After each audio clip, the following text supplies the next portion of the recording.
नमस्कार दोस्तों, स्वागत है आपका आपके अपने YouTube चैनल द जी के गार्जियन में। तो दोस्तों, आज हम पहुंच चुके हैं अपने प्राचीन भारत के इतिहास को आगे बढ़ाते हुए संगम युग के ऊपर। जी हाँ दोस्तों, आज हम पढ़ेंगे संगम युग में कौन कौन से राजा हुए, उन्होंने अपने शासनकाल में क्या क्या कार्य किया। आज हम सब कुछ पढ़ने वाले हैं। तो दोस्तों, बिना किसी देरी के चलिए आगे बढ़ते हैं। देखिए दोस्तों, संगम युग में आज हम पढ़ने वाले हैं संगम युग का इतिहास, संगमों का आयोजन, चेर साम्राज्य, चोल साम्राज्य, पांड्य साम्राज्य और सभी महत्वपूर्ण प्रश्न उत्तर। ठीक है दोस्तों, ये सभी टॉपिक हम इसमें कवर करेंगे अच्छे से। तो चलिए दोस्तों, बिना किसी देरी के आगे चलते हैं। देखिए दोस्तों, जो संगम युग है वो दक्षिण भारत का इतिहास माना जाता है। जो अपना दक्षिण भारत है, जो अपना नीचे का हिस्सा है, ठीक है, भारत का, उसका इतिहास अगर हमको जानना है तो हमको संगम युग के बारे में जरूर पढ़ना पड़ेगा। ठीक है, देखिए संगम शब्द जो होता है उसका अर्थ होता है संघ, परिषद, गोष्ठी अथवा संस्थान। ठीक है, आप ये समझ सकते हैं कि जो संगम एक शब्द है उसका मतलब मोटा मोटा परिषद ले सकते हैं। ठीक है, परिषद, गोष्ठी या संघ। ठीक है, ये इसका मतलब होता है। देखिए, जो संघ क्या था, जो संगम था, ये तमिल कवियों, विद्वानों, आचार्यों, ज्योतिषियों एवं बुद्धिजीवियों की एक परिषद थी। ठीक है, जो एक संगम था उसमें जो तमिल थे, ठीक है, जो अपना तमिलनाडु है, ठीक है, आज जो वर्तमान का तमिलनाडु है, ये पहले के टाइम पे जो उस समय में यहाँ पे तमिल कवि थे, विद्वान थे, आचार्य, ज्योतिष, बुद्धिजीवी वगैरह थे, उन सभी की एक परिषद थी। ठीक है, उन सभी का एक संघ था। ठीक है, ये संगम कहलाता था। ठीक है, देखिए तमिल भाषा में लिखे गए प्राचीन साहित्य को ही संगम साहित्य कहा जाता है। तो ये इंपॉर्टेंट हो गया हमारे लिए, संगम साहित्य किसे कहा जाता है। ठीक है, देखिए जो तमिल भाषा में, ये हमको याद रखना है, ये किस भाषा में लिखा गया है, तमिल भाषा में। ठीक है दोस्तों, देखिए तमिल भाषा में लिखा गया प्राचीन साहित्य, ठीक है, संगम साहित्य कहलाता है। संगम साहित्य किस में लिखा गया है, इसको हमको इंपोर्टेंट कर लेना है। तमिल भाषा में लिखा गया है संगम साहित्य। ठीक है दोस्तों, इसको याद रखिएगा। आगे चलते हैं। इस साहित्य का विकास काल 100 से 250 ईस्वी तक माना गया है। ठीक है, ये करीब जो 150 साल का जो समय काल है, ठीक है, इसके बीच में इस साहित्य का विकास काल माना गया है। ठीक है, देखिए इस शब्द का सबसे पहले प्रयोग किस व्यक्ति ने किया था, नयनार अप्पार ने। ठीक है, ये अपने लिए इंपॉर्टेंट हो जाता है। आगे चलते हैं। देखिए इन परिषदों का आयोजन पांड्य राजाओं के राजकीय संरक्षण में किया गया। तो ये लाइन आपके लिए वेरी वेरी इंपॉर्टेंट बन जाती है।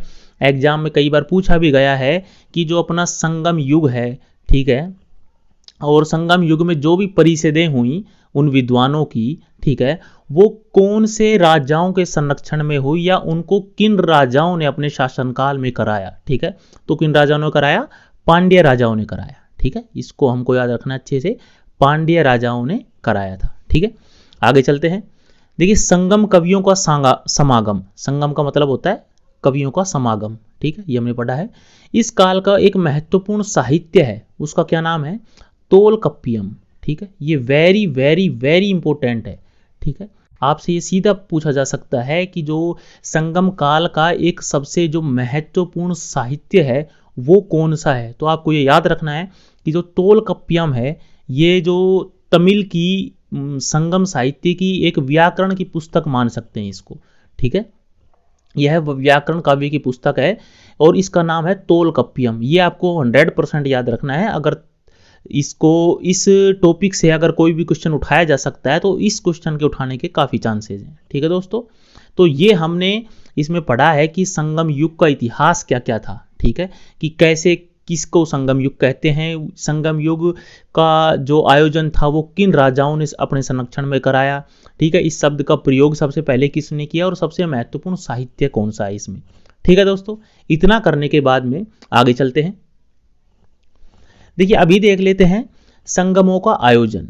ठीक है, देखिए प्रथम संगम समिति, ठीक है, ये कहाँ पे हुई थी, ये मदुरई में हुई थी। ठीक है, इसका जो पहली संगम समिति थी इसका स्थल था मदुरई और इसका जो अध्यक्ष था वो थे अगस्त्य ऋषि। ठीक है, देखिए अगस्त्य ऋषि को जो दक्षिण में इनका एक अन्य नाम भी है आचार्य अगस्त्यनार।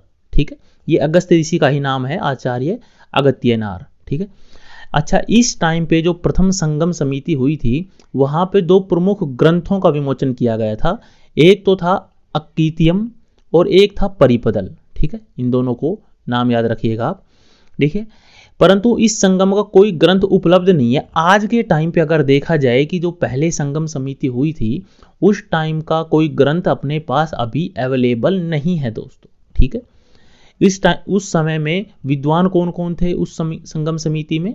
मुरुगबल, मुरिंजियूर और मुदिगनाग नायर। ठीक है, इन तीनों को नाम आपको याद रखना है। ठीक है, देखिए जो याद रखने का इंपॉर्टेंट है वो हमने आपको हाईलाइट करके पहले ही बोल्ड अक्षर में दिखा दिया है। इसका स्थल याद रखना है, अध्यक्ष और जो ग्रंथ थे वो याद रखना है। ठीक है दोस्तों, ये आपको इंपॉर्टेंट याद रखना है। अगर आप पूरा याद रख सकें तो बहुत अच्छी बात है। ठीक है, तो पहली संगम समिति के बाद अब हम चलते हैं दूसरी संगम समिति के ऊपर। ठीक है, इसका अगर स्थल के बारे में बात करें तो इसका स्थल था कपाटपुरम या जिसको अलवई भी कहा जाता है। ठीक है, इसके अध्यक्ष की बात करें तो इस संगम के अध्यक्ष भी थे शुरू में तो अगस्त्य ऋषि थे। ठीक है, लेकिन बाद में आगे चल के उनका स्थान किसने ले लिया? तो उनके शिष्य तोलकप्पियर ने। ठीक है, ये अगस्त्य ऋषि के ही शिष्य थे तोलकप्पियर। ये आगे चलकर दूसरे संगम समिति के अध्यक्ष बनते हैं। ठीक है दोस्तों, आगे चलते हैं। अच्छा, इस समय में जो ग्रंथ की रचना हुई थी, जिस भी ग्रंथ की रचना हुई थी उनमें एकमात्र ग्रंथ तोलकप्पियम है। ठीक है, ये तोलकप्पियम ये ग्रंथ है, इसको आप इंपोर्टेंट कर लीजिएगा क्योंकि एग्जाम में पूछा गया है कि जो तोलकप्पियम ग्रंथ की जो रचना है वो कौन सी संगम समिति के दौरान हुई थी? तो दूसरी संगम समिति के दौरान तोलकप्पियम ग्रंथ की रचना हुई थी। ठीक है, तोलकप्पियम की रचना किसने की थी? तो ये तोलकप्पियर ने की थी जो कि अगस्त्य ऋषि का शिष्य था। ठीक है, हमने ऊपर पढ़ा है। आगे चलते हैं। देखिए जो तोलकप्पियम है ये तमिल व्याकरण की एक प्रसिद्ध रचना है। ठीक है, इस समय में जो दूसरी संगम समिति थी उस समय में अन्य विद्वान कौन कौन थे?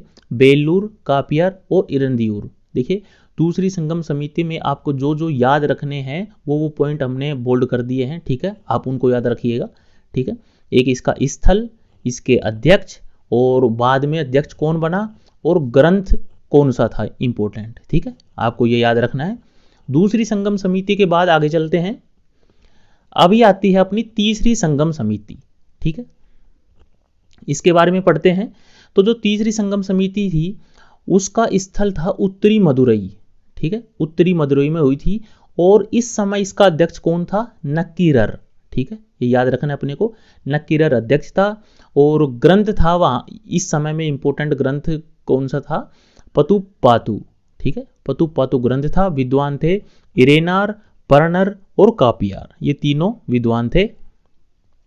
देखिए इस संगम के भी अधिकांश जो ग्रंथ थे वो नष्ट हो गए, लेकिन जो संगम साहित्य आज के टाइम पे वर्तमान समय में उपलब्ध है वो इसी संगम की रचना मानी जाती है। जो वर्तमान समय में हमारे पास में संगम साहित्य उपलब्ध है ना, वो तीसरी संगम समिति के ही रचना मानी जाती है। जो पहली और दूसरी संगम समिति थी उन दोनों के जो भी साहित्य थे वो आज वर्तमान में हमारे पास में उपलब्ध नहीं है। ठीक है दोस्तों, इन दोनों को याद रखिएगा, तीनों को। आगे चलते हैं। देखिए कुछ महत्वपूर्ण बिंदु पढ़ लेते हैं। जो तमिलनाडु था उसके जो दक्षिण जिलों के जो लोग थे ना वो महापाषाणी कहलाते थे, क्योंकि वो कब्रों को बड़े बड़े पत्थरों से ढकने वाले थे। ठीक है दोस्तों, जो वो लोग थे मृतकों को अस्थि पंजर को लाल कलश में रखकर गड्ढों में दफना देते थे। देखिए ये एक प्रक्रिया थी उनकी। ठीक है, ये इसलिए एग्जाम में एक बार पूछा भी गया है। ठीक है, कि कहाँ के लोग, ठीक है, मृतकों के अस्थि पंजर को लाल कलश में रखकर गड्ढों में दफनाते थे। ठीक है, जो तमिलनाडु के दक्षिण जिलों के लोग थे।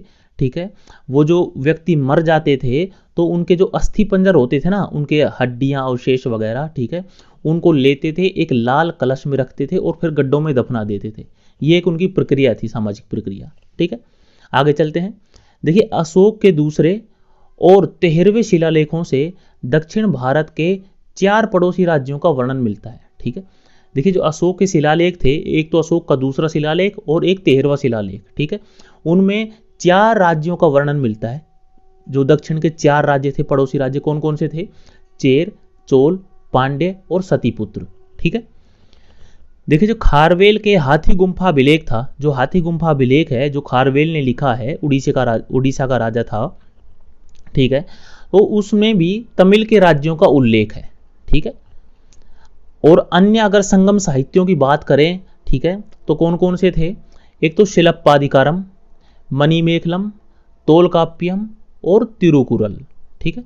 इन चारों का नाम आपको याद रखना है, ठीक है, क्योंकि एग्जाम में पूछा जा सकता है कि जो संगम साहित्य थे निम्न में से कौन सा एक संगम साहित्य नहीं है, तो आपको इन चारों का नाम पक्का याद रखना है, जिससे कि आप बता सको कि संगम साहित्य के अंतर्गत इनका लेखन किया गया था उस समय में, ठीक है दोस्तों। आगे चलते हैं।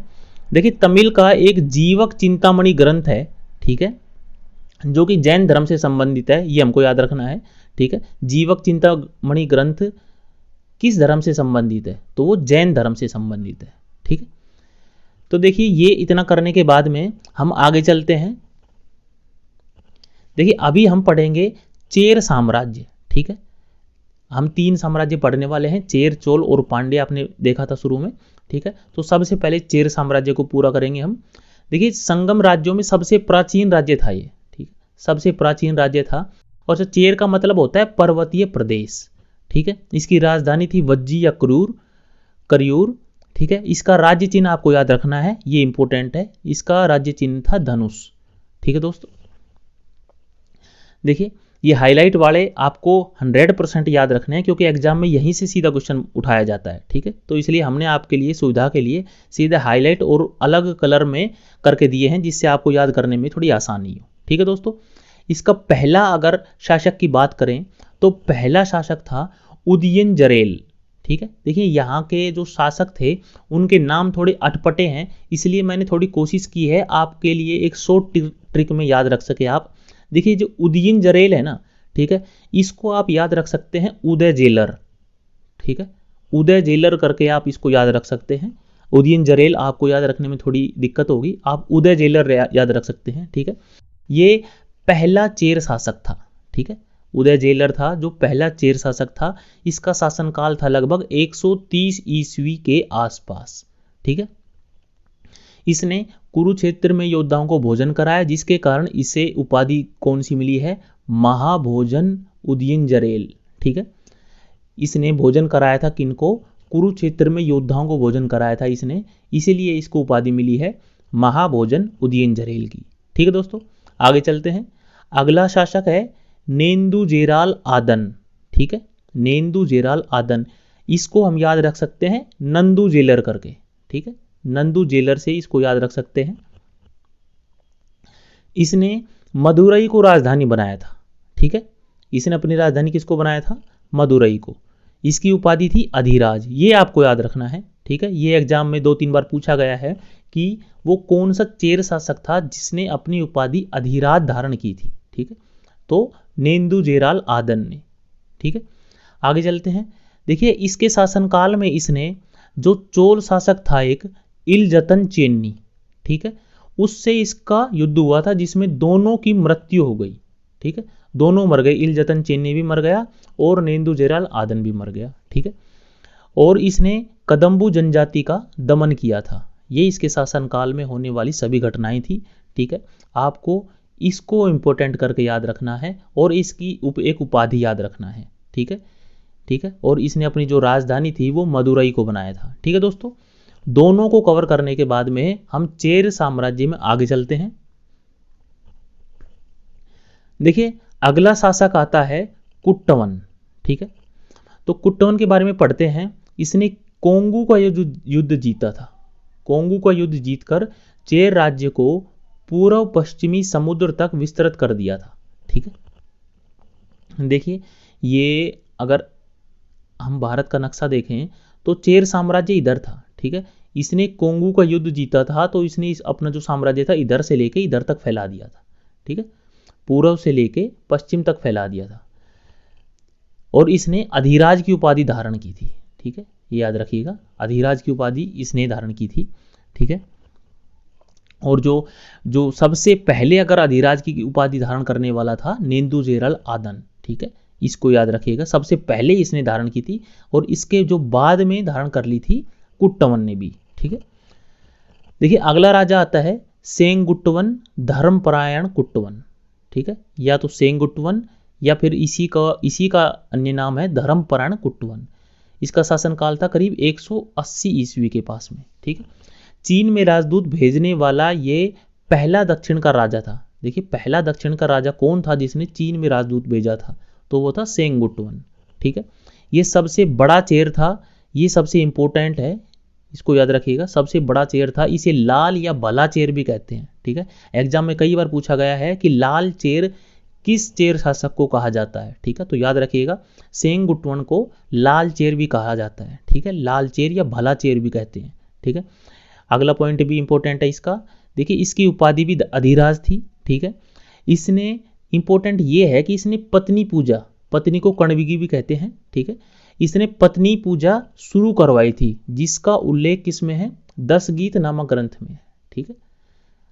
ये एग्जाम में कई बार पूछा गया है कि जो पत्नी पूजा है या कणगी पूजा है वो किस शासक ने शुरू करवाई थी, ठीक है, तो ये सेंगुट्टवन ने शुरू करवाई थी, जिसको कि लाल चेर भी कहा जाता है, ठीक है। आगे चलते हैं। इसने बलीपुरम के युद्ध में 9 चोल शासकों व कदम्बों को हराया था, ठीक है। इसके पश्चात इसने कौन सी उपाधि धारण की थी, कदल पिक्कोतियम, ठीक है, कदल पिक्कोतिय उपाधि धारण की थी किसने, लाल चेर ने, ठीक है, सेंगुट्टवन ने। अच्छा, कदल को पिक्कोतिय का मतलब क्या होता है, समुद्र को पीछे हटाने वाला, ठीक है।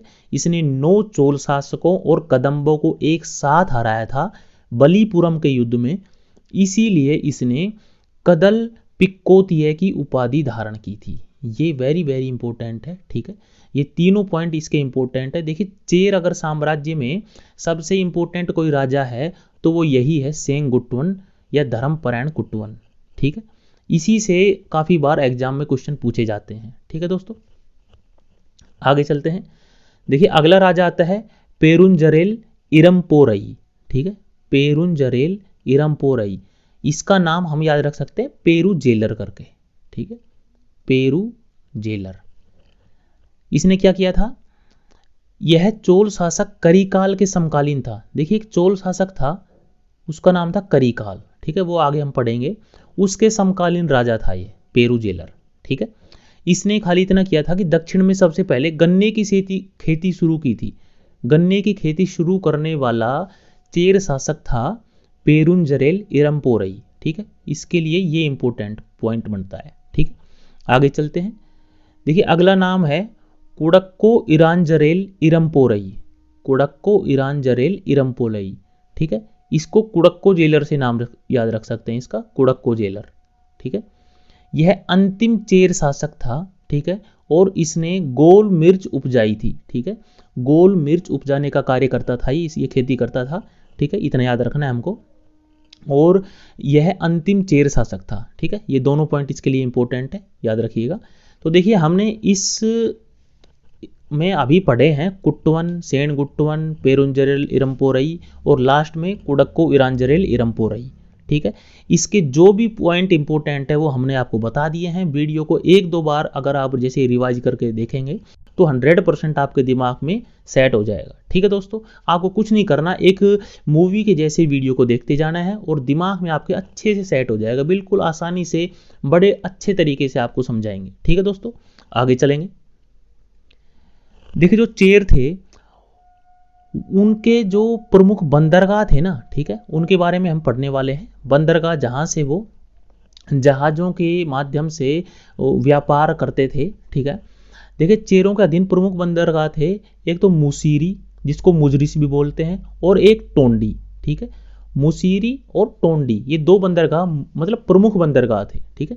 ये कहाँ कहाँ पे थे, कोच्चि और कालीकट शहर के पास जो मालाबार तट पर स्थित थे, ठीक है दोस्तों।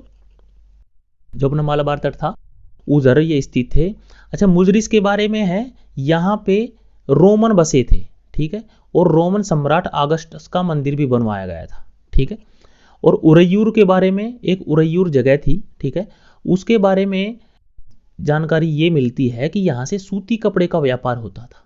ठीक है, अगर एग्जामिनर क्वेश्चन डीप से बना के देगा तो यहाँ से इसके पॉइंट बनते हैं कि जो उरैयूर जगह थी, जो उरैयूर जो बंदरगाह थी, ठीक है, उरैयूर बंदरगाह से किस कपड़े का या मतलब किस चीज़ का व्यापार होता था चेर शासन काल के समय में। ठीक है, तो सूती कपड़े का व्यापार होता था। ठीक है, और जो प्रमुख बंदरगाह थे वो आपको बता दिए हैं, मुसीरी और टोंडी, ये 2 बंदरगाह थे। ठीक है दोस्तों, आगे चलते हैं। देखिए धर्म की बात करते हैं तो चेर किसी विशेष धर्म के अनुयायी नहीं थे। जो चेर शासक थे, ठीक है, ये विशेष धर्म के अनुयायी नहीं थे। ठीक है, इस समय में पितृ पूजा का प्रचलन था। ठीक है, देखिए मातृ पूजा का प्रचलन नहीं था, पितृ पूजा का प्रचलन था। ठीक है, मतलब पिता की स्थिति समाज में ऊंची थी। ठीक है, देखिए संरचनात्मक मंदिरों का अभाव था, जैसे कि आज के टाइम पे जो संरचनात्मक मंदिर बने हुए हैं उस समय में इनका अभाव था। देवी देवताओं को खुली हवा में रखते थे। ठीक है, खासकर एक पेड़ के नीचे रखे जाते थे। जो देवी देवता थे वो एक पेड़ के नीचे खुले में रखे जाते थे। देखिए लेकिन उस समय में जो ब्राह्मणवाद था उसका आगमन हो गया था। ठीक है, जिससे कि जो संरचनात्मक मंदिर थे, ठीक है, वो उभरने लगे थे, उनका निर्माण कार्य कहीं कहीं पे होने लगा था। ठीक है, देखिए इसके अलावा जो द्रविड़ धर्म था ना, जो साउथ का एक मतलब प्रमुख धर्म माना जाता है। ठीक है, वो धर्म प्रचलन में था। ठीक है, जो उत्तर और दक्षिण के मंदिरों का एक समामेलन था। देखिए मुख्य धर्म के अलावा जैन धर्म और बौद्ध धर्म भी राज्य में फले फूले थे। ठीक है, देखिए जो शासक थे ना उनका कोई एक विशेष धर्म नहीं माना गया है, लेकिन राज्य के अंदर में जैन धर्म और बौद्ध धर्म भी फल फूल रहा था, मतलब थोड़ा थोड़ा। ठीक है, अभी उसकी जस्ट मान सकते हैं कि स्टार्टिंग हुई थी। ठीक है, लेकिन एक प्रमुख धर्म मान सकते हैं वहां पे जो ज्यादा करके फैला था वो द्रविड़ धर्म था। ठीक है, आप इसको याद रखिएगा, द्रविड़ धर्म था। ठीक है, एक विशेष धर्म कोई की अगर बात की जाए तो एक विशेष धर्म नहीं था, और देवी देवताओं को खुले में पेड़ के नीचे रखते थे। ठीक है, और पितृ पूजा का प्रचलन था, खाली इतना याद रखना है आपको। ठीक है, पितृ पूजा का प्रचलन था। आगे चलते हैं दोस्तों। देखिए सामाजिक, प्रशासनिक और राजनीतिक पहलू की अगर बात की जाए, इस समय में साम्राज्य में जाति व्यवस्था अनुपस्थित थी, जाति व्यवस्था नहीं थी दोस्तों। ठीक है, और जो मुख्य व्यवसाय था वो था कृषि। ठीक है, इन दोनों को आपको याद रखना है। ठीक है, क्योंकि ये जैसे एसएससी सीजीएल हो गया, ठीक है, या स्टेट पीसीएस हो गया, ठीक है, इनमें ये क्वेश्चन पूछे जाने की ज़्यादा संभावना है। ठीक है, क्योंकि ये थोड़ा डीप से अगर एग्जामिनर पूछेगा ना तो पूछ लेगा कि वही जो चेर साम्राज्य था उसमें मुख्य व्यवसाय क्या था। ठीक है, कृषि था, और उस समय में जाति व्यवस्था थी या नहीं थी, तो हमने पढ़ा है कि उस समय में जाति व्यवस्था अनुपस्थित थी। ठीक है, देखिए कृषि के अलावा अन्य भी गतिविधि थी वहाँ पे। ठीक है, अन्य भी जीविकोपार्जन के लिए लोग क्या क्या करते थे, मछली पकड़ते थे, शिकार करते थे। ठीक है, कताई करना, बुनाई करना। ठीक है, और नमक का निर्माण था। ठीक है दोस्तों, आगे करते हैं। देखिए साम्राज्य में विदेशी व्यापार फला फूला था। ठीक है, विदेशी व्यापार होता था, हमने बंदरगाह पढ़े थे, वहां से विदेशी व्यापार होता था, और निर्यात की जाने वाली जो प्रमुख वस्तुएं थी वो थे कीमती पत्थर, मोती और मसाले। ठीक है, तो हम पढ़ते हैं कि केरल में एक मसालों का अच्छा सोर्स है। ठीक है, तो उस समय पे भी मोती, मसाले और कीमती पत्थर निर्यात किए जाते थे। ठीक है, और जो शासक थे उनकी जो आय थी ना, इनकम थी, उसके राज्य की जो इनकम थी वो क्या थी, एक तो लूट। ठीक है, जो राज्य मतलब युद्ध में जो लूट होती थी वो भू राजस्व और टैक्स के ऊपर निर्भर करती थी। ठीक है, तो ये हमने पूरा जो चेर साम्राज्य था वो अच्छे से कवर किया है, अच्छे से पढ़ा है। ठीक है दोस्तों, आगे चलते हैं। देखिए चोल के बारे में पढ़ते हैं। अभी हम पढ़ेंगे चोल साम्राज्य के बारे में। देखिए जो चोल साम्राज्य था यह पहले चोल मंडलम या फिर कोरोमंडलम कहलाता था। ठीक है, जो अपना कोरोमंडल तट है, ठीक है, इसी के पास की जो स्थल है उसी को चोल साम्राज्य कहते थे। ठीक है, ये कहाँ कहाँ कौन कौन सी नदियों के बीच में था ये देख लेते हैं। यह उत्तर पूर्वी क्षेत्रों जो पेन्नार और वेल्लार नदियां हैं उनके बीच में स्थित था। ठीक है दोस्तों, अगर इसकी राजधानी की बात की जाए तो कावेरीपट्टनम और उरैयूर, ठीक है, ये इसकी राजधानियां थी। उरैयूर कपास का केंद्र था। ठीक है, इसको आप इंपॉर्टेंट कर लीजिए, ठीक है। इसकी राजधानियाँ और जो कपास का केंद्र था ये इंपॉर्टेंट है, ठीक है। अच्छा, इसका जो बाग था ये राज्य चिन्ह था, ठीक है, ये इंपॉर्टेंट है, ठीक है। उद्योग केंद्रों की अगर बात करें, कावेरीपट्टनम, उरैयूर, अरिकमेडु, जिसको पुदुचेरी कहा जाता है, ठीक है, ये प्रमुख उद्योग के केंद्र थे, ठीक है। आपको इसको भी इंपॉर्टेंट करना है, ठीक है, क्योंकि एग्जाम में पूछा जा सकता है कि जो व्यापार के केंद्र थे, चोल साम्राज्य में व्यापार के केंद्र थे, वो कौन कौन से थे, निम्न में से कौन कौन से व्यापार के केंद्र थे, ठीक है। तो आपको इन तीनों को पक्का याद रखना है, ठीक है। एक अन्य नाम दे देगा आपको, कावेरीपट्टनम, उरैयूर और अरिकमेडु, ये तीनों व्यापार के केंद्र थे, ठीक है दोस्तों। आगे चलते हैं। देखिए, शासक की बात करें तो पहला शासक आता है उर्वहपरई इलजतन चेन्नी, ठीक है। आप इसका खाली ऐसे नाम याद रख सकते हैं, शॉर्ट ट्रिक इधर बताई गई है हमने, इलजतन चेन्नी, ठीक है। खाली इलजतन चेन्नी याद रखिएगा, नहीं तो इसका बड़ा नाम आप एकदम से याद नहीं कर पाएंगे। उर्वहपरई इलन चेत जेन्नी, ठीक है। ये इस याद न करने में थोड़ी प्रॉब्लम होगी हमको, तो इसलिए आप याद रखिएगा इलजतन चेन्नी इसका पहला चोल शासक था, ठीक है। प्रसिद्ध सुंदर रथ थे इसके शासन में, ठीक है। यह पहला चोल शासक था, ठीक है, और इसकी राजधानी थी उरैयूर, ठीक है, ये याद रखिएगा, इसकी राजधानी उरैयूर थी। देखिए, दूसरी सदी के मध्य में एलारा नामक चोल राजा ने श्रीलंका पर विजय प्राप्त करके 50 साल तक शासन किया, ठीक है। एक एलारा नामक चोल राजा था, ठीक है, उसके बारे में बताया गया है कि ये पूछा गया है एक बार एग्जाम में, इसलिए इसको यहाँ पे डाला गया है कि ऐसा वो कौन राजा था जिसने श्रीलंका पर विजय प्राप्त करके 50 वर्षों तक शासन किया था, तो वो एलारा था, ठीक है। देखिए, इलजतन चेन्नी ने चेर शासक नेंदू जेलर से युद्ध किया और दोनों मारे गए। ये हमने पढ़ा था कि जो चेर शासक था ना नंदू जेलर, ठीक है, ये हमने शॉर्ट ट्रिक में लिख रखा है यहाँ पे, जो नेंदू जेलर था चेर शासक, उससे युद्ध किया था किसने, इलजतन चेन्नी ने, ठीक है। ये इसकी शॉर्ट टर्म लिख रखी है हमने, जिससे कि आप याद रख सकें, ठीक है। इन दोनों का युद्ध हुआ था और युद्ध में दोनों मारे गए थे, ठीक है दोस्तों। इसके बाद में अगले शासक की तरफ बढ़ते हैं। अगला शासक था करिकाल, ठीक है, ये सबसे इंपॉर्टेंट शासक था चोल का, ठीक है। देखिए, करिकाल का मतलब होता है पांव जला व्यक्ति, वह व्यक्ति जिसका पांव जला हो, ठीक है, करिकाल का ये मतलब होता है। देखिए, इसने पुहार, जिसको कि कावेरीपट्टनम कहते हैं, इसकी स्थापना की थी। ये वेरी वेरी इंपॉर्टेंट पॉइंट है, ठीक है। पुहार था कावेरी नदी पर बना हुआ बंदरगाह, ठीक है। पुहार एक बंदरगाह था जो कि कावेरी नदी के ऊपर बना था, ठीक है। इसने श्रीलंका के ऊपर विजय प्राप्त की थी और राजधानी को उरैयूर से कावेरीपट्टनम ले गया था, ठीक है, कावेरीपट्टनम ले गया था। देखिए, इसने जो कावेरीपट्टनम थी उसकी स्थापना की थी, ठीक है, और वहाँ एक पुहार नामक बंदरगाह भी बनाया था, ठीक है। और ये अपनी जो राजधानी थी ना, उरैयूर राजधानी थी, उसको सीधा कावेरीपट्टनम ले गया था। कावेरीपट्टनम को इसने बसाया था, इसलिए ये अपनी राजधानी कावेरीपट्टनम ले गया था, ठीक है। ये 2-3 पॉइंट आप पक्का याद रखिएगा। इसने अपनी राजधानी शिफ्ट की थी, एक तो ये, और इसने जो कावेरीपट्टनम थी, ठीक है, उसकी स्थापना की थी, ठीक है। आगे चलिए। देखिए, करिकाल के बारे में बताया जाता है कि इसने प्रसन्न होकर एक कवि को 16 लाख स्वर्ण मुद्राएं दान में दे दी थी, ठीक है। ये इंपॉर्टेंट पॉइंट है कि किस शासक ने एक कवि से खुश होके उसको 16 लाख स्वर्ण मुद्राएं दान में दी थी, तो करिकाल ने, ठीक है। इसकी पुत्री थी जिसका नाम था अंदिन दिन, ठीक है, उसका विवाह हुआ था चेर राजकुमार आतनपत्ति से, ठीक है। वो चेर राजकुमार कावेरी नदी में डूब के मर गया था, लेकिन उसकी पत्नी के सतीत्व से वापस जिंदा हो गया, ठीक है। देखिए, ये इस टाइप की बातें प्राचीन काल में ही हमको सुनने को मिलती हैं कि पत्नी के अंदर इतना सतीत्व था कि मरा हुआ व्यक्ति वापस जिंदा हो जाता है, ठीक है। आजकल तो देखने को कम ही मिलता है ऐसा, ठीक है। आगे चलते हैं। देखिए, इसने कावेरी नदी के किनारे 160 किलोमीटर लंबा बांध बनवाया था और उसका निर्माण किया था श्रीलंका से लाए 12,000 गुलामों ने, ठीक है। ये वेरी वेरी इंपॉर्टेंट पॉइंट है।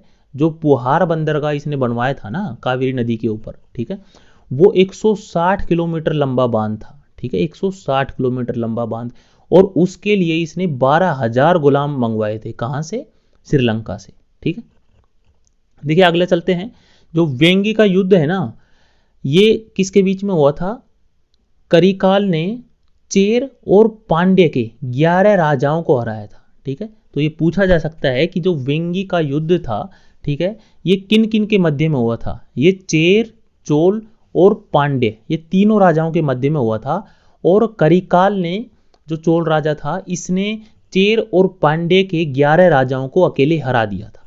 ठीक है, इसने एक और युद्ध लड़ा था, वो था वाहपराई नंदलई। ठीक है, ये युद्ध लड़ा था इसने, और इसने 9 छोटे शासकों को हराया था। ठीक है, ये इंपॉर्टेंट आपके लिए ये वाला है। ठीक है, ये दोनों पॉइंट आप याद रखिएगा। ठीक है, इसका खाली आप नाम याद रख सकते हैं, वाहपरंदलई। ठीक है, ये देखिए थोड़ा कंफ्यूजिंग वाला नाम है। ठीक है, तो आप 1-2 बार जैसे प्रैक्टिस करेंगे थोड़ी तो याद हो जाएगा। ठीक है, ये करिकाल के बारे में हमने पढ़ा है। आगे चलते हैं, पेरुनर किल्ली। ठीक है, पेरुनर किल्ली, इसके बारे में खाली इतनी बात हमको पता चलती है कि इसने अपने शासनकाल में राजसूय यज्ञ किया था। देखिए ये ज़्यादा इंपॉर्टेंट नहीं है। ठीक है, तो आप इसको नाम याद करें तो चलेगा। ठीक है, अच्छा, इसके अगला शासक आता है शेंगनान। इसके बारे में कहा जाता है कि यह पूर्व जन्म में, पिछले जन्म में मकड़ा था। ठीक है, और इसने शैव मंदिरों का निर्माण करवाया था। ठीक है, इसने शैव मंदिरों का निर्माण करवाया था। ये इसके लिए एक इंपॉर्टेंट पॉइंट बनता है। ठीक है, क्योंकि पूछा जा सकता है कि जो चोल शासक कौन सा मतलब ऐसा कौन सा चोल शासक था जिसने अपने शासनकाल में शैव मंदिरों का निर्माण कराया था। ठीक है, तो वो था शेंगनान। ठीक है, देखिए ये अभी जो हम चोल साम्राज्य पढ़ रहे हैं ना, इतना मतलब ये यहाँ पे अभी जो चोल साम्राज्य है इसका लास्ट में जाके पतन हो जाता है। ठीक है, लेकिन 850 ईस्वी के आसपास में विजयालय चोल के द्वारा, ठीक है, विजयालय चोल के द्वारा एक बार पुनः चोल साम्राज्य अस्तित्व में आएगा, जिसको हम आगे जाके पढ़ेंगे। ठीक है, जो अभी हम पढ़ रहे हैं चेर, चोल और पांड्य। ठीक है, तो यहाँ पे चोल साम्राज्य अपना धीरे धीरे अस्तित्व को खो देगा। ठीक है, लेकिन एक बार फिर से हम चोल साम्राज्य को पढ़ेंगे आगे चल के, करीब 850 ईस्वी के आसपास में चोल साम्राज्य का मतलब पुनर्जागरण होता है। ठीक है, उस समय में पुनः अस्तित्व में आता है चोल साम्राज्य। ठीक है, तो आप कंफ्यूजन में मत होइएगा। ठीक है, आगे चलते हैं। देखिए अभी हम पढ़ते हैं पांड्य के बारे में। ठीक है, देखिए जो पांड्य हैं इनके लिए सबसे पहले उल्लेख किसने किया था? मेगस्थनीज ने अपनी पुस्तक इंडिका में किया था। ठीक है, मेगस्थनीज ने कहा था कि जो पांड्य राज्य है यह मोतियों के लिए प्रसिद्ध है। ठीक है, और इनके रोमनों से भी संबंध थे। ठीक है, पांड्य का मतलब होता है प्राचीन, और पांड्य की राजधानी थी मदुरई। इसको आप याद रखिएगा, एक तो राजधानी, ठीक है, और इसका जो एक प्रतीक है ना मछली। ठीक है, आप इन दोनों को पक्का याद रखिएगा, ये दोनों इंपॉर्टेंट पॉइंट है। ठीक है, देखिए आगे चलते हैं। इसके शासक के बारे में बात करें तो नेंडिजेलियन, ठीक है, नेडियोन। ठीक है, नेडियोन इसका पहला पांड्य शासक था। नेडियोन का मतलब होता है लंबा आदमी। ठीक है, इसने समुद्री पूजा शुरू की, ये इंपॉर्टेंट है, आप इसको याद रखिएगा। और पहरुली नदी को अस्तित्व प्रदान किया, पहरुली नदी के अस्तित्व के लिए इसने काफ़ी कार्य किया था। ठीक है, तो ये दोनों पॉइंट इसके लिए वेरी वेरी इंपॉर्टेंट हो जाते हैं। सबसे इंपॉर्टेंट है इसने समुद्री पूजा शुरू की थी। ऐसा कौन सा शासक था जिसने समुद्री पूजा शुरू की थी? तो पांड्य शासक था नेडियोन। आगे चलते हैं। देखिए अगला शासक आता है पलशाले मुहुडुमी। ठीक है, पलशाले मुहुडुमी, तो शॉर्ट ट्रिक हमने थोड़ी तैयार की है आपके लिए, शाल गुदड़ी। ठीक है, शाल गुदड़ी करके आप इसको थोड़ा याद रख सकते हैं। देखिए इसके नाम का मतलब होता है अनेक यज्ञशालाएं बनवाने वाला व्यक्ति। पलशाले मुहुडुमी का मतलब होता है, पलशाले मुहुडुमी का क्या मतलब होता है? अनेक यज्ञशाला बनवाने वाला व्यक्ति। ठीक है, इसने उपाधि महेश्वर धारण की थी, ये वेरी वेरी इंपॉर्टेंट है। ठीक है, आप इतना याद रखिएगा। ठीक है, कि महेश्वर उपाधि किस पांड्य शासक ने सबसे पहले धारण की थी? तो पलशाले मुहुडुमी या फिर शाल गुदड़ी। ठीक है, ये हो गया है। ठीक है दोस्तों, इसकी उपाधि के बाद में हम आगे चलते हैं, आगे पढ़ते हैं। देखिए अगला शासक आता है नेंडुजेलियन। ठीक है, ये सबसे प्रसिद्ध राजा है, जो पांड्य शासकों में सबसे प्रसिद्ध राजा यही है। ठीक है, इसने एक तलैया लंगनम का युद्ध लड़ा था। ठीक है, इसमें इसने चेर, चोल व 5 अन्य राजाओं को हरा दिया था, तथा युद्ध में जो चेर शासक था ना, ठीक है, शे, ठीक है, एक चेर शासक था जिसका नाम था शे, जिसका मतलब होता है कि हाथी की आंख वाला, ठीक है, उसको बंदी बना लिया था। और अंत में उपाधि कौन सी ली थी? तलैया लंगनम, ठीक है। ये वेरी वेरी इंपॉर्टेंट है, पांड्य शासनकाल में ये युद्ध सबसे इंपॉर्टेंट युद्ध है, ठीक है। आप इसको अच्छे से याद रखिएगा कि जो नेंडुजेलियन था, ठीक है, जो पांड्य शासक था नेंडुजेलियन, उसने एक युद्ध लड़ा था जिसका नाम था तलैया लेंगनम, ठीक है। इस युद्ध में उसने चेर और चोल तथा 5 अन्य राजाओं को हराया था, ठीक है। और एक चेर राजा था जिसका नाम था शेय, उसको बंदी बना लिया था इसने, ठीक है। इस युद्ध को जीतने के बाद में इसने उपाधि धारण की थी तलैया लंगनम, ठीक है दोस्तों। आगे चलते हैं। देखिए आगे है, इसने नक्कीरर व मामुडिमरुदन इन कवियों को संरक्षण दिया था। इसको इंपोर्टेंट कर लीजिएगा, ठीक है, क्योंकि ये जो नक्कीरर है ये इंपोर्टेंट कवि है, ठीक है, कि ये एग्जाम में पूछा जा सकता है सीधा सीधा कि जो नक्कीरर कवि थे, ठीक है, उसको किस शासक ने अपने शासनकाल में संरक्षण दिया था, ठीक है, तो नेडुजेलियन ने दिया था, ठीक है दोस्तों। ये दोनों पॉइंट वेरी वेरी इंपॉर्टेंट है। आगे चलते हैं। देखिए अगला शासक आता है वरिवर्शेलिय कोरकई, ठीक है। इसके बारे में खाली एक ही चीज इंपॉर्टेंट है कि जो इसकी मृत्यु थी ना वो कैसे हुई थी? भित्ति चित्रों को देखते हुए हुई थी। मतलब भित्ति चित्र मतलब जो पेंटिंग्स वगैरह होती हैं जो दीवार पे टकी होती हैं, जो, ठीक है, भित्ति चित्र जो होते हैं, ठीक है। इसलिए इसकी जो उपाधि है, मतलब इसको क्या कहा जाने लगा तब से, देखिए काफी बड़ा नाम है ये, पढ़ते हैं इसको, चित्तिमर दत्रुंजिय वयमरन, ठीक है। देखिए अभी तक कभी एग्जाम में पूछा नहीं गया है, ठीक है, लेकिन फिर भी आप थोड़ा ये चित्तीमर से थोड़ा याद रखिएगा, ठीक है। मर से मतलब मर गया, ठीक है, चित्तीमर, ये इस नाम को थोड़ा याद रखिएगा, ठीक है। इससे आपको याद रखने में थोड़ी आसानी होगी, ठीक है, कि ये वो पांड्य राज्य है जो भित्ति चित्रों को देखते हुए मर गया था, ठीक है। आगे चलते हैं। देखिए जो अंतिम पांड्य शासक था ना, सबसे लास्ट वाला पांड्य शासक था नलिकोड, ठीक है।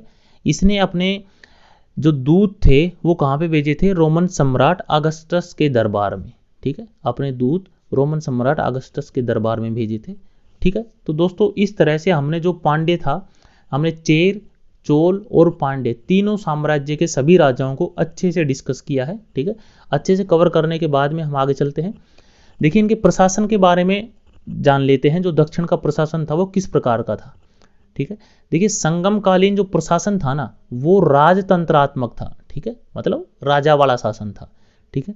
उस समय में राज्य को कहते थे मंडलम, प्रांत को कहते थे नाडु, शहर को उर, बड़े गांव को पेरूर और छोटे गांव को शिरूर, ठीक है। और जो राजा का जो सर्वोच्च न्यायालय होता था ना या राज्यसभा होती थी, ठीक है, उसको नालाव कहते थे, ठीक है, इतना याद रखिएगा।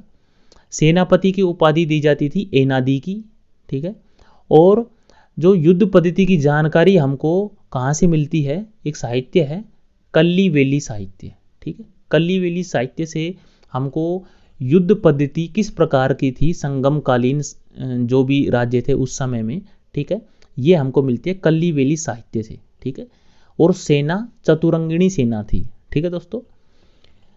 देखिए ये जो सारे नाम है ना, ठीक है दोस्तों, ये जो मंडलम, नाडु, उर, पेरूर, शिरूर, ठीक है, ये जो अगर आप एक दो बार इसको रिवाइज कर करके देखोगे ना, ठीक है, तो थोड़ा आपको दिमाग में सेट हो जाएगा। क्योंकि देखिए ये जो नाम है ना ये थोड़े अटपटे से नाम है, ठीक है। ये दक्षिण भारत के इसी प्रकार के नाम आपको पढ़ने में मिलेंगे, ठीक है।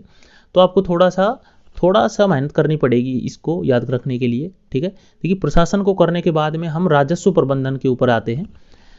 देखिए कुछ टैक्स थे, ठीक है, उन टैक्स के बारे में पढ़ते हैं। संगम काल में क्या क्या टैक्स थे और किन किन के ऊपर टैक्स लगाया जाता था। देखिए जो भूमि के ऊपर जो टैक्स लगाया जाता था ना, भूमि कर था, उसको कहते थे करई, ठीक है। सीमा शुल्क को कहते थे उल्गु। जो एक्स्ट्रा टैक्स होता था ना, अतिरिक्त कर, ठीक है, उसको कहते थे अरवई।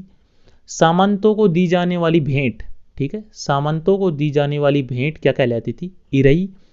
और जो टैक्स का संग्रह करता था, ठीक है, टैक्स वसूलने वाले व्यक्ति को क्या कहते थे? वरियान, ठीक है दोस्तों। आप इन सभी को एक दो बार जब लिख लिख के याद करेंगे ना, ठीक है दोस्तों, तो ये अच्छे से याद हो जाएंगे, ठीक है। तो इतना करने के बाद हमने प्रशासन देखा है संगम काल का। संगम काल की राजस्व प्रबंधन को पढ़ने के बाद में आगे चलते हैं। देखिए अर्थव्यवस्था देखते हैं संगम काल की किस प्रकार की अर्थव्यवस्था थी। देखिए कृषि, पशुपालन, शिकार कार्य ये मुख्य थे। ठीक है, ये सारे काम, कृषि करना, पशुपालन करना और शिकार करना, ये मुख्य काम थे। ठीक है, देखिए जो कावेरी नदी का डेल्टा था ना, जो अपनी दक्षिण में कावेरी नदी है, उसके डेल्टा के बारे में कहा जाता है कि जितनी भूमि पर एक हाथी लेट सकता था उतनी भूमि 7 लोगों का पेट भर सकती थी। ये वेरी वेरी इंपॉर्टेंट है, ये 2-3 बार एग्जाम में भी पूछा जा चुका है।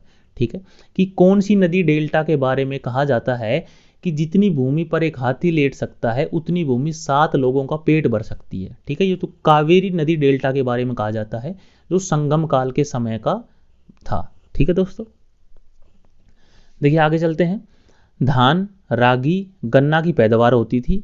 निम्न वर्ग की जो खेती करने वाली महिलाएं थी वो कदैसियर कहलाती थी। ठीक है, जो निम्न वर्ग की महिलाएं खेती करती थी उनको कदैसियर कहते थे। ठीक है, और जो भूमि का टैक्स था ना, जिसको करई बोलते हैं टैक्स को, ठीक है, वो कितना था, जिसकी भूमि का टैक्स था 1/6। ठीक है, छठा भाग। ठीक है, और भूमि मापने की इकाई वेली या मा। ठीक है, भूमि मापने की इकाई थी। ठीक है दोस्तों, तो ये चारों पॉइंट जो भी थे ये सारे इंपॉर्टेंट पॉइंट हैं। ठीक है, तो आपको याद रखने हैं। आगे चलते देखिए बंदरगाह के बारे में अगर पढ़ा जाए तो जो संगम काल था उस समय में जो पश्चिमी तट के बंदरगाह थे, पश्चिमी तट पर जो स्थित बंदरगाह थे वो थे तोंडी, मुशीरी, बंदर और वांजी। इसी प्रकार से पूर्वी तट पर जो बंदरगाह थे वो थे कोरके, पुहार, उरैयूर और पोटुका। ठीक है दोस्तों, इसी तरह से नेरुपोयरू जो एक बंदरगाह का नाम है, इस बंदरगाह से घोड़ों का आयात किया जाता था। ठीक है, तो ये एग्जाम में डीप से क्वेश्चन पूछा जा सकता है कि घोड़ों का आयात कौन से बंदरगाह से किया जाता था, तो नीरपोयरू। ठीक है, मलमल के लिए कौन सा बंदरगाह प्रसिद्ध था, उरैयूर बंदरगाह। ठीक है, उरैयूर बंदरगाह से मलमल का व्यापार होता था। और इसी प्रकार से भारी मात्रा में सोना और चांदी आयात किया जाता था। ठीक है, सोना और चांदी का आयात होता था बड़ी मात्रा में। ठीक है दोस्तों, तो बंदरगाह के बारे में आगे पढ़ने के बाद में तो दोस्तों हम समाज के बारे में पढ़ते हैं। उस टाइम का समाज किस प्रकार का था। देखिए समाज में 4 जातियां थी, तुडियन, पाणन, परय्यम और कदम्बम। ठीक है, शासक को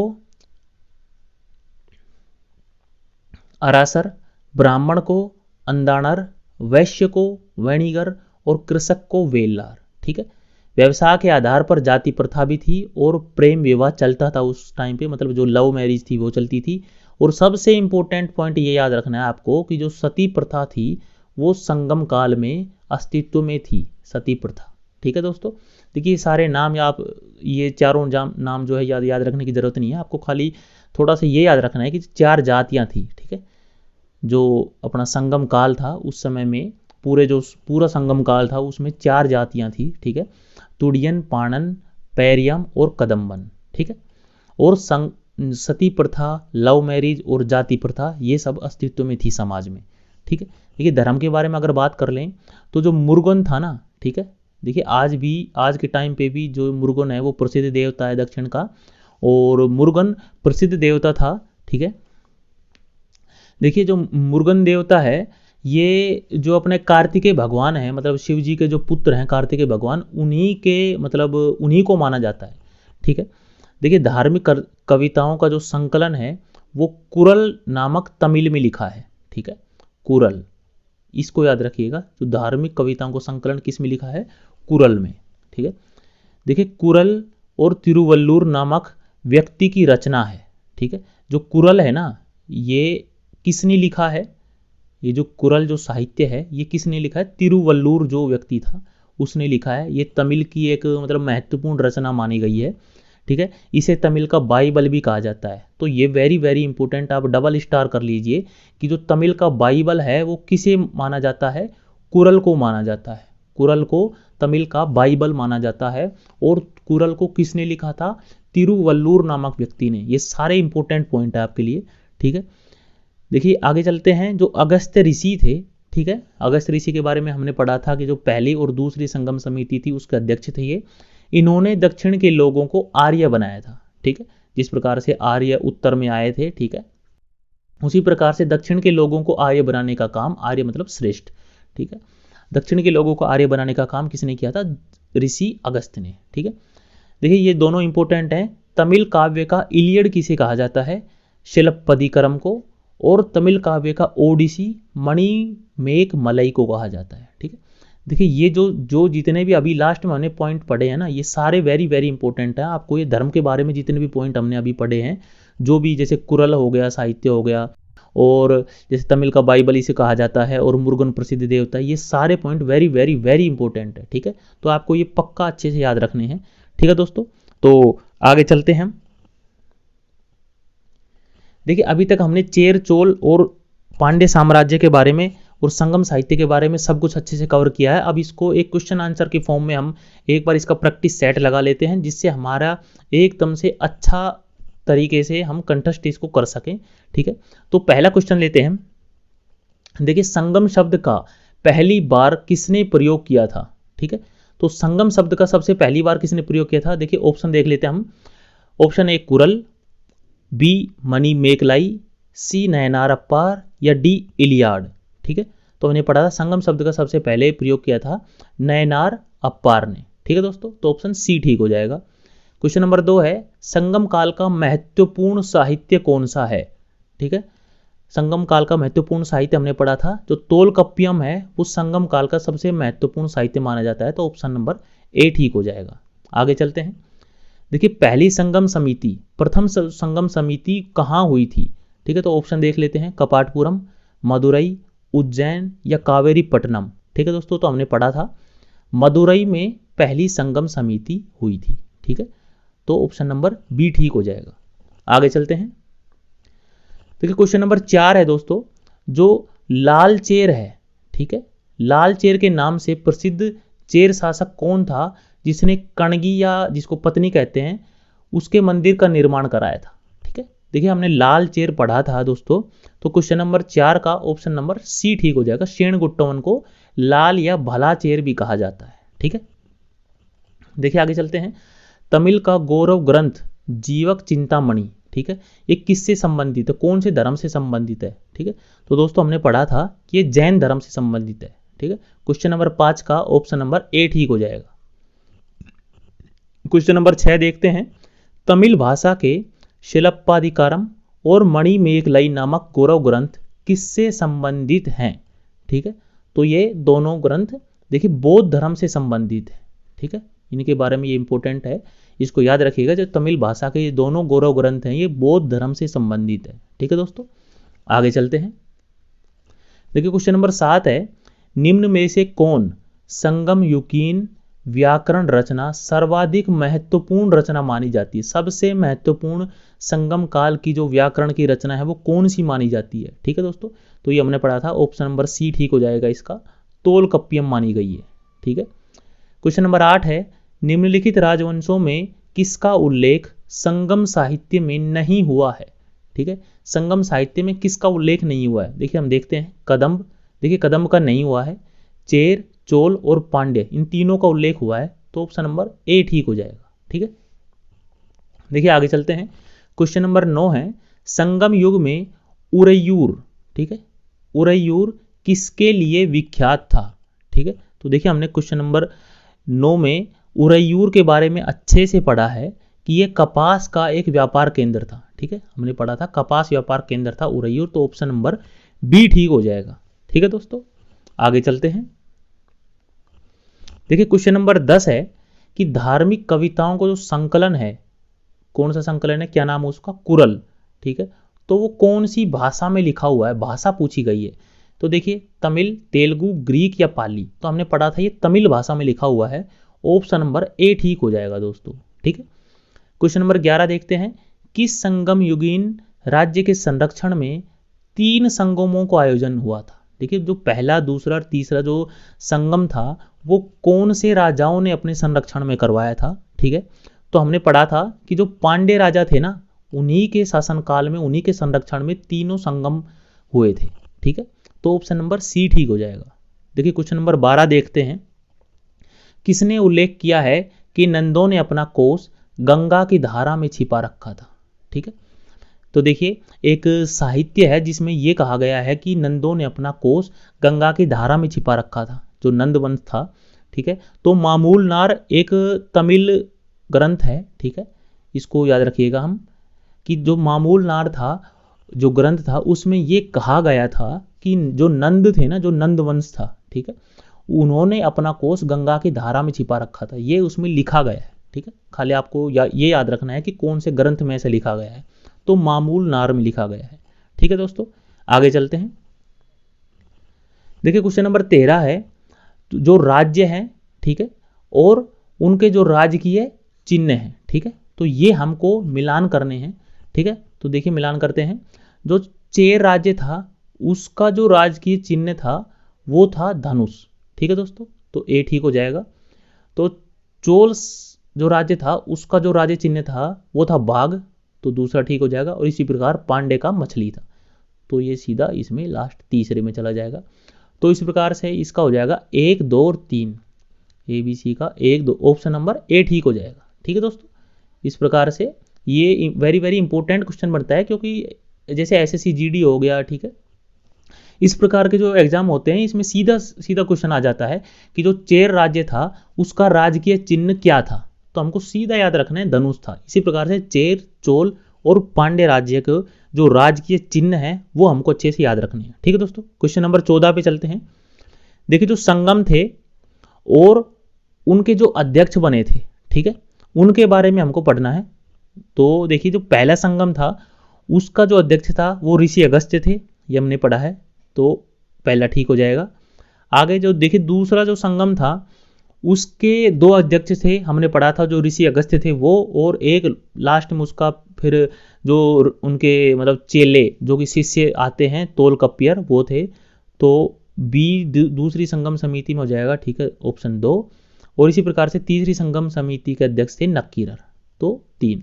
तो इसी प्रकार से इसका आंसर ठीक हो जाएगा 1, 2 और 3, तो 1, 2, 3 ऑप्शन ए ठीक हो जाएगा। ठीक है दोस्तों, ये भी वेरी वेरी इंपॉर्टेंट है। ठीक है, देखिए क्वेश्चन नंबर 13 और 14 वेरी वेरी इंपॉर्टेंट है, आप इसको अच्छे से याद कर रख लीजिएगा। ठीक है, क्योंकि यहाँ से सीधा क्वेश्चन मतलब वन लाइनर जो क्वेश्चन होता है सीधा उठा के पूछ लिया जाता है। ठीक है दोस्तों, आगे चलते हैं। देखिए क्वेश्चन नंबर 15 है, किस ऋषि के बारे में कहा जाता है कि उन्होंने दक्षिण भारत का आर्यकरण किया, दक्षिण भारत के लोगों को आर्य बनाया? ठीक है, तो कौन से ऋषि के बारे में कहते हैं? ऋषि अगस्त्य के बारे में कहते हैं। ठीक है, ऑप्शन नंबर ए ठीक हो जाएगा। देखिए क्वेश्चन नंबर 16 देखते हैं कि स्ट्रैबो के अनुसार संगम युग के किस वंश के शासक ने रोमन सम्राट अगस्टस के दरबार में 20 ईसा पूर्व के लगभग में अपना एक दूत भेजा था? ठीक है, तो ये दोस्तों हमने पढ़ा था कि जो पांड्य शासक था, ठीक है, उसने अपने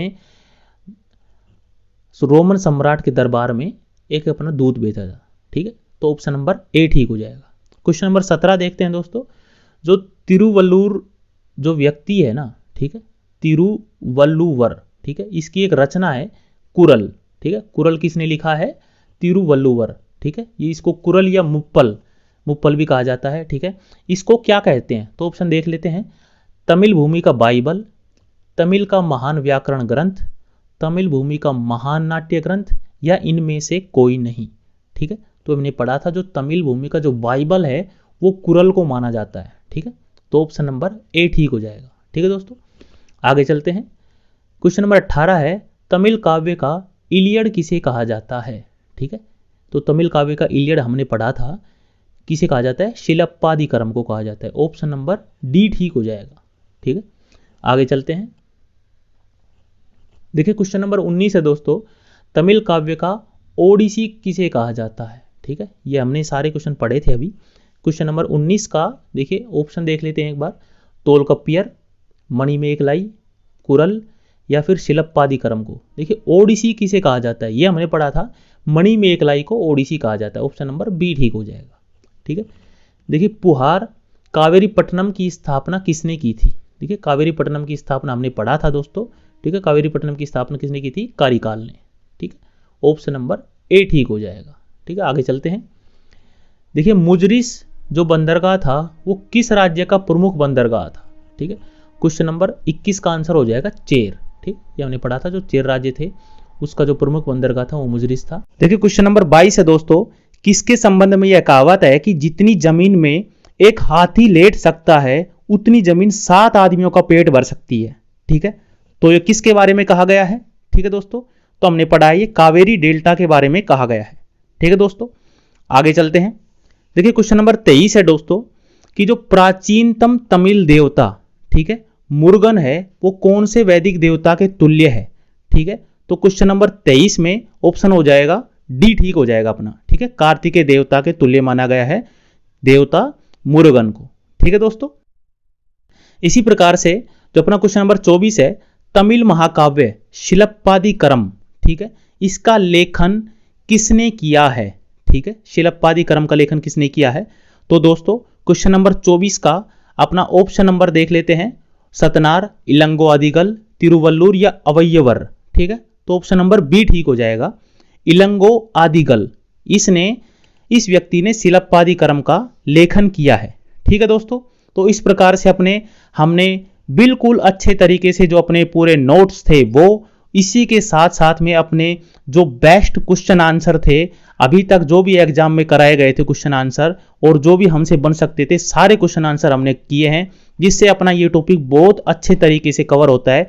देखिए दोस्तों, अगली स्लाइड में देखते हैं हम अपनी अगली क्लास के बारे में हम जान लेते हैं।